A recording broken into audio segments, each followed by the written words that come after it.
ان leader سے جو جنہیں آپ لیڈرز کہتے ہیں، جو الیکشنز لڑ رہے تھے، جو کینڈیڈیٹس تھے، ہاں ان کے لیے میری ضرورت تھی تب الیکشن کے دوران.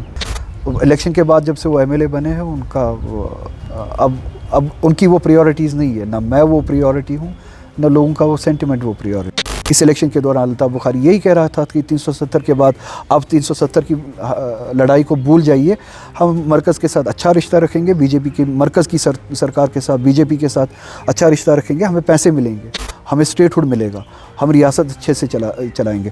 اب ہم جو کر رہے ہیں وہ وہی ہے جو الطاف بخاری کہہ رہا تھا. اب ہم جو کر رہے ہیں وہ وہی ہے جو سجاد لون کہہ رہا تھا. مجھے اب بھی یاد ہے آپ نے وعدہ کیا تھا کہ جو میں آپ سے وعدے کر رہا ہوں وہ این سی اس پہ اترے گی، نہیں اترے گی تو میں بغاوت کر دوں گا. بالکل میں اپنے وعدے پہ قائم ہوں، میں اپنے وعدے پہ 8 قائم مہینے ہوں. ہوئے، آپ نے ایسا کچھ ہوا نہیں. کتنا انتظار بغاوت کریں کسے گے کہتے ہیں آپ؟ بغاوت کسے کہتے ہیں؟ کیا یہ بات صحیح ہے کہ عمر صاحب نے ہم کو بولا کہ اگر اپنے لوگوں کے مسئلے حل کرنے ہیں بڈگام سے الیکشن کانٹیسٹ کیجیے؟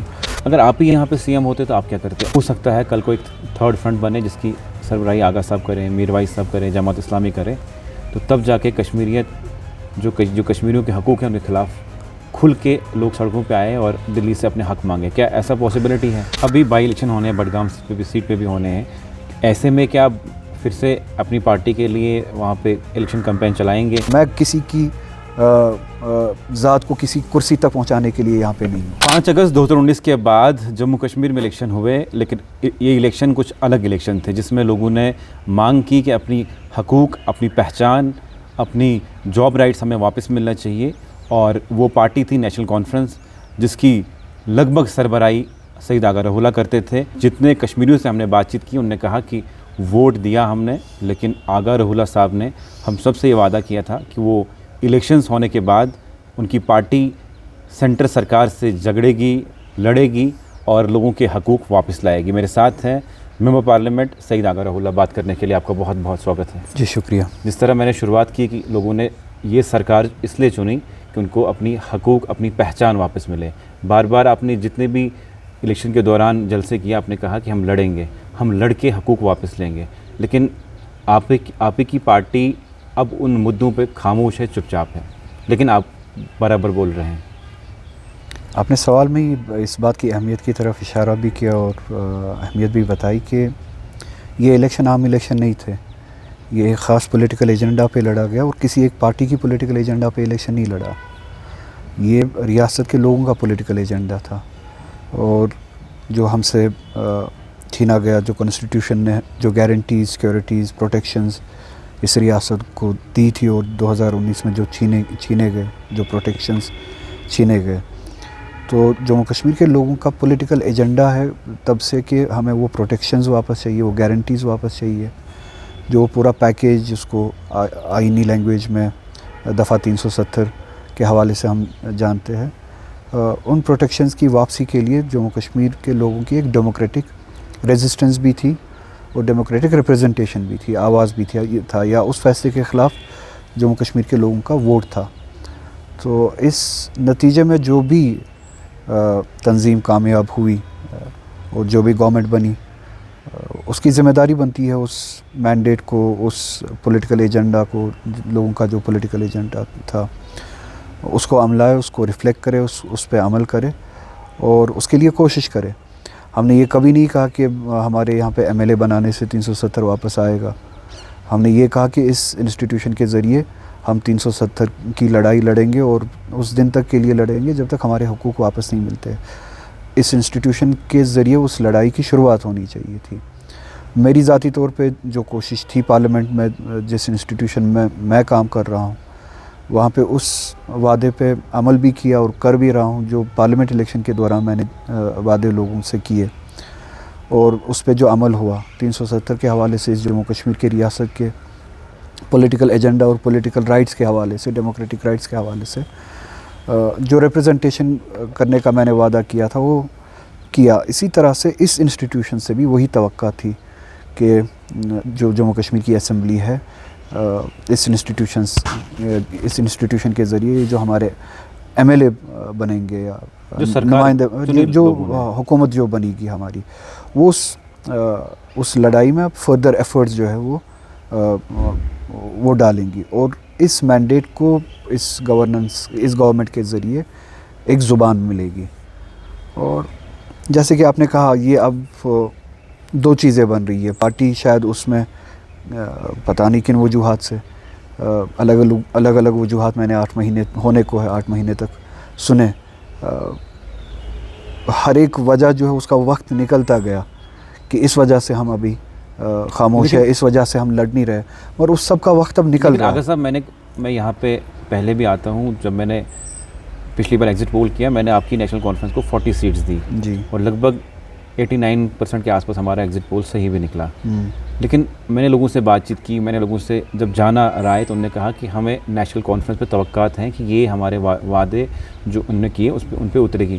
لیکن اب جب آپ لوگوں میں جاتے ہیں تو کیا کہتے ہیں وہ لوگ؟ جس طرح آپ نے لوگوں سے پرومس کیے تھے, پول پرومسز ہوتے ہیں, لیکن ان پہ جب پارٹی نہیں اتر پاتی ہے, لوگوں سے کیا بات چیت ہوتی ہے, وہ کیا کہتے ہیں؟ یہ ظاہر سی بات ہے, آپ بھی جانتے ہیں, میں بھی جانتا ہوں, اور اسی لیے آپ بھی سوال پوچھ رہے ہیں کہ لوگ جو ہے وہ مایوس ہے, کسی حد تک ناراض ہے, بہت حد تک ناراض ہے. 8 مہینے ہونے کو ہے, اور جیسا کہ میں نے کہا وہ پولیٹیکل ایجنڈا پہ جو کام کرنے کی ذمہ داری دی گئی تھی اس حکومت کو اور اس تنظیم کو, اس ایجنڈا پہ ابھی تک کام نہیں ہو رہا ہے. اور یہ مایوسی کب خدا نخواستہ اس غصے میں تبدیل ہو اس کے بارے میں کہا نہیں جا سکتا ہے. اور میں چاہتا ہوں کہ مایوسی اس سے پہلے کہ نا امیدی میں تبدیل ہو, اس پہ اس تنظیم کو جو عمل کرنا چاہیے. ٹھیک ہے, آپ نے کوشش کی, آپ نے وجوہات بتائے کہ شاید اس طریقے سے اسٹریٹجیکلی ہم تھوڑا سا میل ڈاؤن ہو کے یا نرم پڑ کے ہم اسٹریٹجیکلی اچیویبل جو ہے وہ حاصل کریں گے. اب 8 مہینے تک میں نے جو جیسے کہ پریڈکشنز کی تھی کہ اس اسٹریٹجی سے آپ کو کچھ حاصل ہوگا نہیں, خواہ آپ لوگوں سے دور ہو جائیں گے. اب وہی بات صحیح بھی ثابت ہو رہی ہے. 8 مہینے کو گزرنے کو ہے, انہوں نے میلٹ ڈاؤن کیا, یہ کہا کہ ٹھیک ہے پہلے ہم اچیویبل جو ہے اسٹیٹ ہوڈ کے لیے کوشش کریں گے, پھر وہاں سے جو ہے آگے کی لڑائی لڑیں گے. گورننس کے لیول پہ بھی آپ کو دکھ رہا ہے کہ آپ کو کام کرنے نہیں دیا جا رہا ہے. پولیٹیکل ایجنڈا پہ آپ نرم پڑ گئے ہیں. جن اچیویبلس کے بارے میں آپ ہوپ فل تھے, چاہے آپ اسے اسٹیٹ ہوڈ کہے یا کچھ اور کہے, وہ اچیویبلس بھی آتے ہوئے نظر نہیں آ رہے. تو خدا نخواستہ یہ آپ کی وجہ سے پھر یہ مایوسی نا امیدی میں تبدیل نہ ہو, اس سے پہلے ان کو جاگنا چاہیے. کوئی بھی, میں صاف الفاظ میں کہوں گا, کوئی بھی گنجائش نہیں ہے کہ اس مینڈیٹ کو لوگوں کو آپ دھوکہ دے, اس مینڈیٹ کو آپ بٹرے کریں. اگر اس بار مین سٹریم نے اس بھروسے کے عوض میں دھوکہ دیا, جو بھروسہ لوگوں نے جتلایا اس بار اس الیکشن میں, اگر مین سٹریم نے اس بار اس وعدے پہ عمل نہیں کیا یا اس بھروسے کو توڑا, تو ایک بہت ہی برا ویکیوم یہاں جو ہے کریٹ ہو جائے گا, اور مین سٹریم پہ کبھی کوئی بھروسہ بھی نہیں کرے گا. لیکن سوال آپ سے یہ ہے کہ جب آپ پارٹی کی طرف سے جلسے کرتے تھے, پول پرومسز کرتے تھے, تب آپ کی بات چیت ہوتی تھی. آج ان لیڈر سے بات چیت ہوتی ہے کہ ہم نے جو پرومس کیا ان پہ ہم اتر نہیں رہے ہیں, بات ڈائریکٹلی بات ہوتی ہے ان لیڈرز سے جنہیں آپ لیڈرز کہتے ہیں, جو الیکشنز لڑ رہے تھے, جو کینڈیڈیٹس تھے. ہاں, ان کے لیے میری ضرورت تھی تب الیکشن کے دوران. ہر ایک نے, اکثر لوگوں نے چاہا کہ میں زیادہ سے زیادہ وقت ان کی کانسٹیٹوئنسی میں گزاروں. ہر دن ایک کانسٹیٹوئنسی سے لے کے دوسری کانسٹیٹوئنسی تک مجھے لیتے گئے, بلاتے گئے اپنے جلسوں میں, اپنی کانسٹیٹوئنسیز میں کیمپیننگ کے لیے. اس دوران میں نے ان سے یہی بات کی تھی, جن بھی جو آج ایم ایل ایز ہے, جو بھی کینڈیڈیٹس تھے تب, جو بھی لوگ مجھے بلا رہے تھے اپنی کانسٹیٹوئنسی میں ان سے یہی وعدہ لے رہا تھا اپنی پرائیویٹ کنورسیشن میں, اور ان سے یہ یقین دہانی لے رہا تھا کہ جس بات پہ آپ آج لوگوں سے ووٹ لے رہے ہیں اس بات پہ آپ عمل کریں گے کل. ایسا نہ ہو کہ آپ خدا نخواستہ ان سے اس قسم کا دھوکہ کرے جس سے میں بھی ان کے بیچ میں بدظن ہو جاؤں. تو تب وعدے دیے گئے کہ لوگوں کا یہ جو سینٹیمنٹ ہے, جس سینٹیمنٹ کی وجہ سے میرے ذریعے سے ہو, کسی اور کے ذریعے سے ہو, ہم سے جڑ رہے ہیں, اس سینٹیمنٹ پہ ہم کام کریں گے, اس کی قدر کریں گے.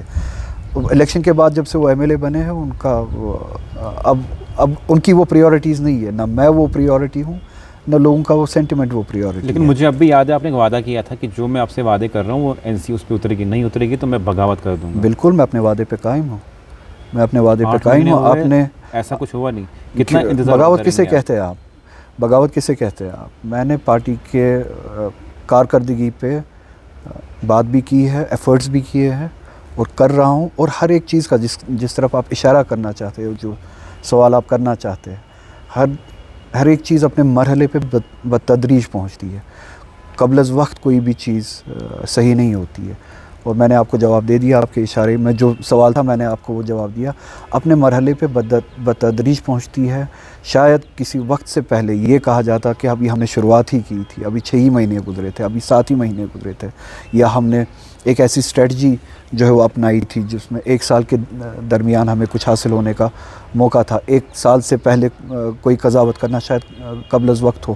میں چاہتا ہوں کہ اس طرح کے سارے بہانے جو ہے وہ ختم ہو جائے، اور ہر طرح سے جتنی بھی کوشش ہو سکتی ہے ایک بلڈ اپ ہو، جس کو آپ بغاوت کہتے ہیں. میں نے انٹرنل ریفارم سے شروع کیا، انٹرنل کوششوں سے شروع کیا جو لوگوں کے سامنے تھے، چاہے وہ چیف منسٹر کے سامنے جانا تھا ریزرویشن کے حوالے سے، لوگوں کے ساتھ جو بھی کینڈیڈیٹ سے، اسٹوڈنٹ سے، یا پولیٹیکل ایجنڈا پہ بات کرنا ہو یا ورکنگ کمیٹی میں بات کرنا ہو. آغا صاحب یہ میں نہیں سمجھ پایا، پہلی بار ہوا کہ آپ نے اپنی ہی سرکار کے اپنے ہی چیف منسٹر کے خلاف مطلب ان کے گھر کے باہر پروٹیسٹ کیا، جبکہ آپ اندر جا کے بات کر سکتے تھے، جواب مانگ سکتے تھے. پروٹیسٹ کرنے کی کیا ضرورت تھی؟ پروٹیسٹ میں نے نہیں کیا. وہ آپ وہ آپ پورا ٹائم لائن دیکھیں اور اس پہ پھر جو ہے آپ پھر سوال کے ساتھ آپ کھڑے تھے وہاں پہ. اگر آپ چاہتے تو سی ایم صاحب سے بات کر سوال کا جواب دینے دیں. میں نے انٹرنلی بات بھی کی جس دن وہ ریزولیوشن پاس ہوا تھا اسمبلی میں. اس کے بعد میں نے چیف منسٹر سے بات بھی کی ریزرویشن کے حوالے سے. اس سے پہلے بھی جب انہوں نے اوتھ لی، اس کے بعد ان سے جب ملا تھا، اوتھ کے بعد کچھ ایشوز کے بارے میں بات کی تھی کہ جو ہمارے لیے پریورٹی ہونی چاہیے، اس میں ریزرویشن بھی تھا. اسی طرح سے جب وہ ریزولوشن پاس ہوا تھا 370 کے حوالے سے یا آٹونومی کے حوالے سے، اس کے بعد میں چیف منسٹر سے ملا، انٹرنلی ان سے بات کی. میں نے پارٹی ممبر سے بھی بات کی، میں نے منسٹر سے بھی، کچھ منسٹر سے بھی بات کی اس حوالے سے، اور مجھے یقین دہانی دی گئی تھی کہ ہم ریزرویشن پہ کام کر رہے ہیں. اس کے بعد اسٹوڈنٹس نے خود اپروچ کیا اور انہوں نے کہا کہ اس پہ جس طرح سے ہمیں لگتا ہے کہ کام ہونا چاہیے تھا وہ کام نہیں ہو رہا ہے، اس کو جس طرح سے پریورٹی ملنی چاہیے تھی وہ پریورٹی نہیں مل رہی ہے. تو ٹویٹ کے ذریعے شاید میں نے یہ اسٹیٹمنٹ دیا تھا کہ اگر اس مہینے تک ہم ویٹ کریں، چونکہ تب یہ بتایا گیا تھا کہ بزنس رولز ابھی جو ہے وہ ڈیفائن نہیں ہوئے، وہ کلیئر نہیں ہوئے، تو کس سبجیکٹ پہ ہمیں کس طرح سے کام کرنا ہے ہمیں پتہ نہیں ہے. تو شاید 1 مہینے تک وہ بزنس رولز کلیئر ہو جائیں گے. تو اسی حوالے سے میں نے ٹویٹ کیا تھا کہ میں پارلیمنٹ سیشن کے لیے جا رہا ہوں، 1 مہینے تک ہم انتظار کرتے ہیں. میں نے ایک کمٹمنٹ لی ہے پارٹی سے، مجھے ایشورنس دی گئی ہے کہ ریزرویشن پہ کام کیا جائے گا. اگر 1 مہینے کے بعد ان سٹوڈنٹس کو میں نے کہا، اگر 1 مہینے کے بعد آپ کو لگا کہ اس پریورٹی سے یا اس رفتار سے اس پہ کام نہیں کیا گیا، جو بھی آپ کرنا چاہیں میں آپ کے ساتھ ہوں.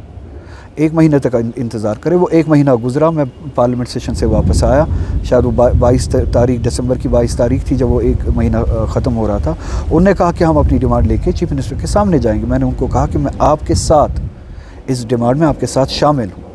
اس ایشو کو پریورٹی ملے، اس کے لیے جس حد تک جانے کی بھی ضرورت ہوگی میں اس حد تک جانے کے لیے تیار ہوں. اب وہ اس کو کس طرح سے لیا گیا، چیف منسٹر نے کس طرح سے لیا، پارٹی نے کس طرح سے لیا، میڈیا نے کس طرح سے لیا، اس میں نہیں جاؤں گا. میرے لیے ذمہ داری یہ تھی کہ میری جو کمٹمنٹ تھی الیکشن سے پہلے بھی بہت سارے ایشوز پہ، اسی طرح سے ریزرویشن کے ایشو پہ صرف الیکشن کے دوران میں نے بات کی کیونکہ میری کمٹمنٹ تھی لوگوں کے ساتھ. ریزرویشن کے ایشو کو میں پارٹی کا مینیفیسٹو میں نے بنوایا چونکہ میری کمٹمنٹ تھی اپنے لوگوں کے ساتھ. اسی طرح سے اس مینیفیسٹو پہ بات ہونا اور عملانا میری کمٹمنٹ ہے ان لوگوں کے ساتھ. اسی لیے اگر ریزرویشن سے جڑے ہوئے جو لوگ ہیں ان کو یہ لگا کہ میری کہیں پہ شمولیت سے اس ایشو پہ ایک پریورٹی ملے گی یا اس پہ صورت سے کام ہوگا، رفتار سے کام ہوگا، میں ان کے ساتھ آنے کے لیے تیار تھا.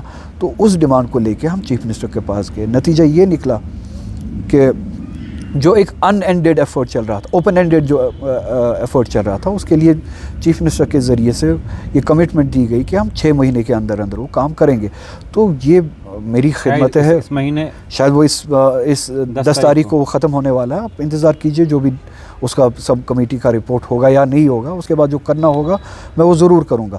تو آپ ایفرٹس کی بات کر رہے تھے. ہاں جی، یہ بھی افواہیں چل رہی ہیں کہ اگر 10 تاریخ تک کوئی اس پہ حل نہیں نکلا تو آپ سڑکوں پہ آئیں گے، کیا یہ سچ ہے؟ میں افواہوں کے سوالات کا جواب دینا نہیں چاہوں گا. میں اپنی کمٹمنٹ سے میں اپنی کمٹمنٹ سے 1 انچ بھی پیچھے نہیں ہٹوں گا اس ایشو پہ، یا اسی طرح سے جتنے بھی ایشوز ہیں اور جو ہمارا پولیٹیکل ایجنڈا ہے 370 کے حوالے سے، ریزرویشن ایک گورننس کا ایشو ہے نا، ایڈمنسٹریٹو ایشو ہے. ہمارے بہت سارے بڑے ایشوز ہیں اسی ایشوز کی طرح، چاہے وہ چھوٹا ایشو ہو چاہے وہ ہمارا پولیٹیکل ایجنڈا ہو.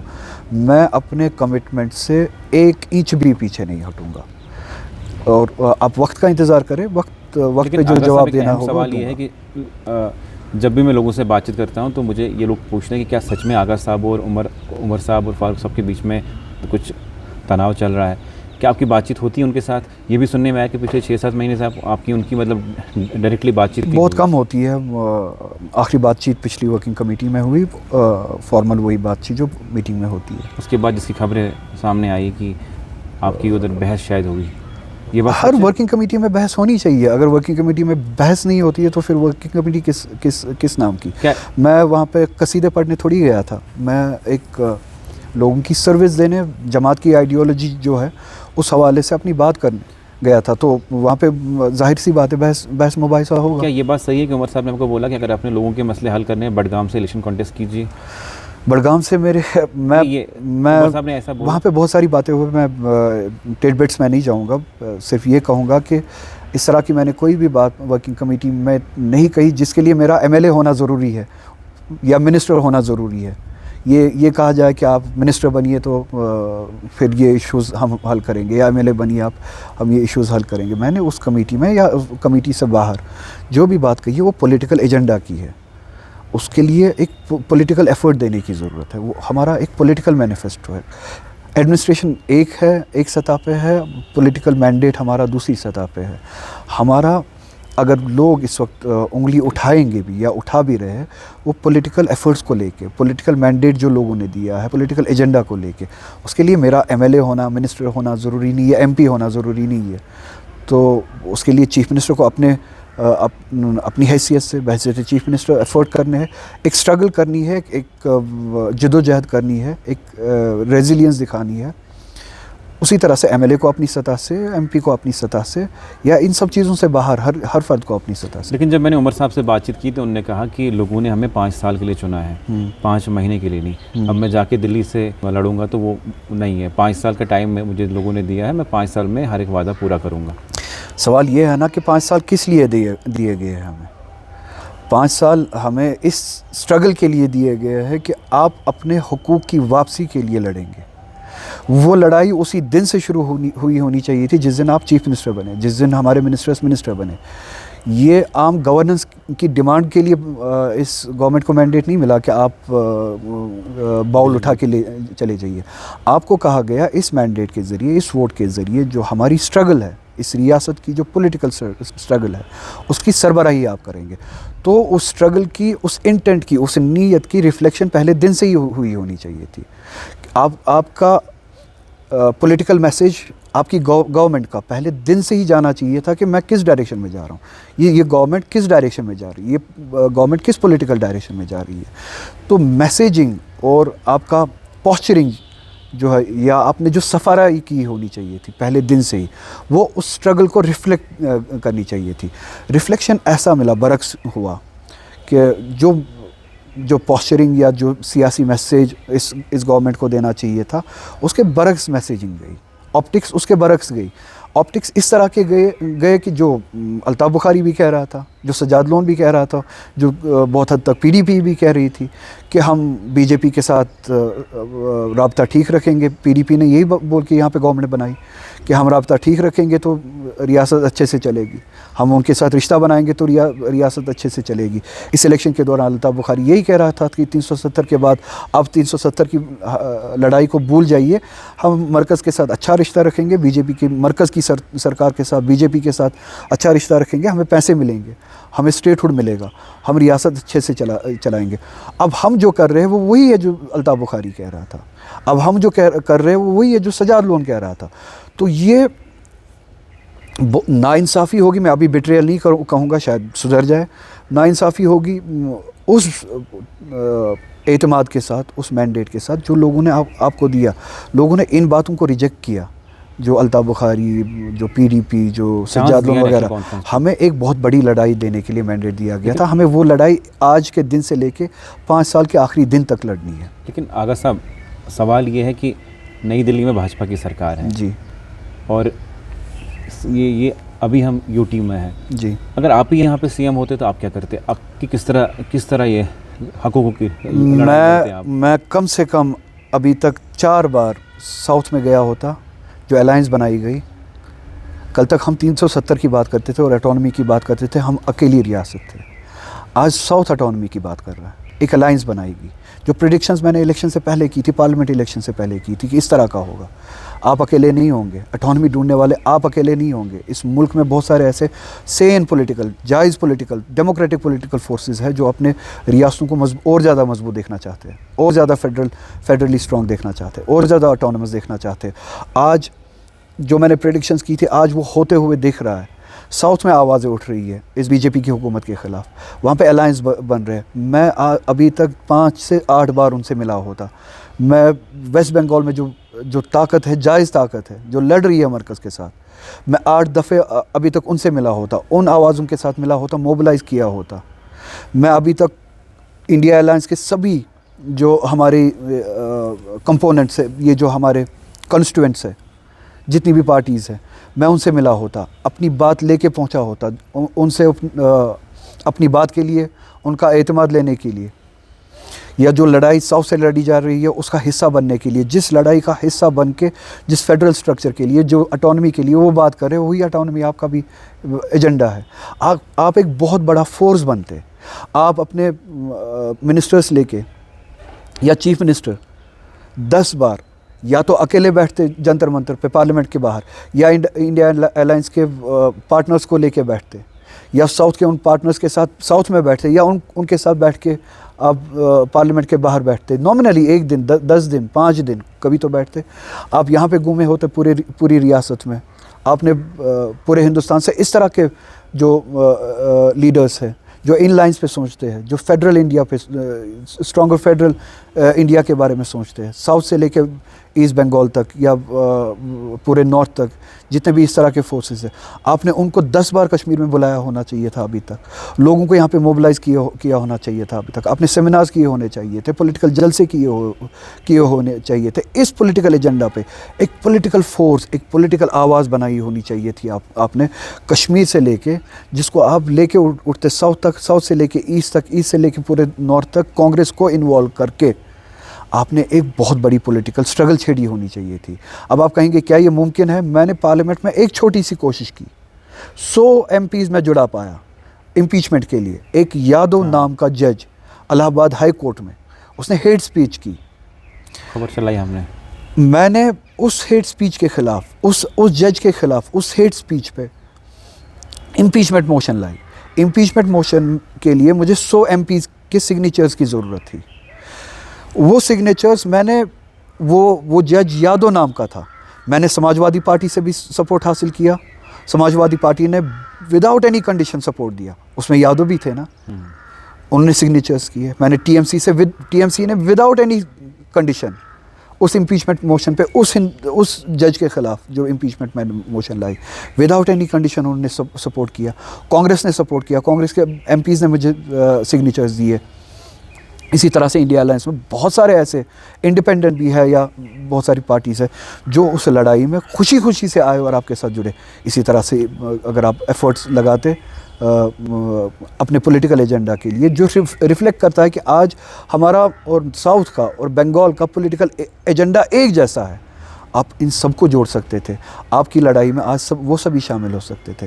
یہ مینڈیٹ دیا تھا, یہ لڑائی لڑنے کی مینڈیٹ دی تھی. میں نے آپ کے کچھ جو پارٹی کے MLAs ہیں, لیڈر, ان سے بات چیت کی, اور جب میری ان سے بات چیت ہوئی, انہوں نے کہا کہ جو آغا صاحب کی سوچ ہے وہ کشمیریوں کی سوچ ہے, کشمیری ان کے ساتھ ہیں. لیکن جب آغا صاحب MLA سے بات چیت کرتے ہیں وہ ان کے ساتھ ہوتے ہیں. جب ٹائم ہوتا ہے کہ ان کے پیچھے کھڑے ہو جائیں اور جو چیف منسٹر ہیں یا جو اقتدار میں ہیں ان سے بات کریں, اس ٹائم وہ لوگ سامنے نہیں ہوتے ہیں. کسی میں اسپائن نہیں ہے کھڑے ہونے کی. کیا سچائی ہے؟ یہ ان سے سوال پوچھا جائے. میں نے بات کی, انہوں نے کہا کہ یہ سچ بات ہے آغا صاحب کے ہاں میں ہاں ملا کے, لیکن بعد میں جب بات کرنے کا ٹائم آتا ہے, میں وہی کہہ رہا ہوں, وہ MLAs یہ ان سے سوال پوچھا جائے کہ کیا وہ اس بات کے ساتھ ہے یا نہیں ہے, اور اگر ہے تو کہاں پہ ہے, اگر نہیں ہے تو کیوں نہیں ہے. لیکن ایسا یہ ہاں میں یہ کہوں گا کہ یہ لڑائی لڑتے ہوئے میں ہر دن بدن جماعت میں خود کو اکیلا پاتا ہوں. یہ سچائی ہے, حقیقت ہے.